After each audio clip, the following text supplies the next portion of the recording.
జీవితంలో అందరం ఫెయిల్యూర్ని చూసి భయపడుతుంటాం. ఫెయిల్యూర్ని చూసినప్పుడు నేను భయపడినాను. కానీ ఫెయిల్యూర్ తర్వాత మళ్ళీ రొటీన్ లైఫ్ ఉంది, తర్వాత సక్సెస్ ఉంది, తర్వాత మళ్ళీ ఇంకో ఫెయిల్యూర్ ఉంది, తర్వాత మళ్ళీ సక్సెస్ ఉంది. కాబట్టి ఫెయిల్యూర్ని చూసి భయపడడం తగ్గించుకోవాలి. ఇది ముఖ్యంగా మరీ సాఫ్ట్గా పెరిగిన వాళ్ళలో ఈ ఫెయిల్యూర్ని ఫేస్ చేయడం అనేది చాలా కష్టమైన సమస్య అయిపోయింది. సో ఈ మధ్య సూసైడ్స్ చాలా ఎక్కువగా చూస్తున్నాం. సడన్గా ఎమోషన్లోకి వెళ్ళిపోతారు, ఏదేదో ఇమాజిన్ చేసుకుంటారు, ఏదేదో ఊహించుకుంటారు. సో మనం ఊహించుకున్నంత మాత్రాన మన విధి మారిపోదు.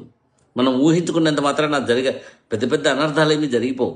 ఊహించుకోవడం కాదు ఇక్కడ, విధి అనేది ఒకటి ఉంది. సో అది ప్రతి స్టెప్లోనూ మనల్ని ఎవల్యూషన్ సైడ్, అంటే పరిణామం చెందుతూ ఆత్మ వికాసం, ఆత్మ చైతన్యం సాధించడానికే మనల్ని ప్రిపేర్ చేస్తూ ఉంటుంది. This is what I have realised. నేను అప్స్ అండ్ డౌన్స్ ఫేస్ చేస్తూ నేర్చుకున్న గొప్ప విషయం ఏదైనా ఉందంటే, ఈరోజు మీ అందరికీ ధైర్యంగా ఒక మాట చెప్పగలుగుతున్నాను. అదేంటంటే, కాన్ఫిడెంట్గా ఉండండి, మీరు లైఫ్లో నిలబడతారు. ఇది నేను చెప్పగలుగుతున్నాను. ఫెయిల్యూర్ అనేది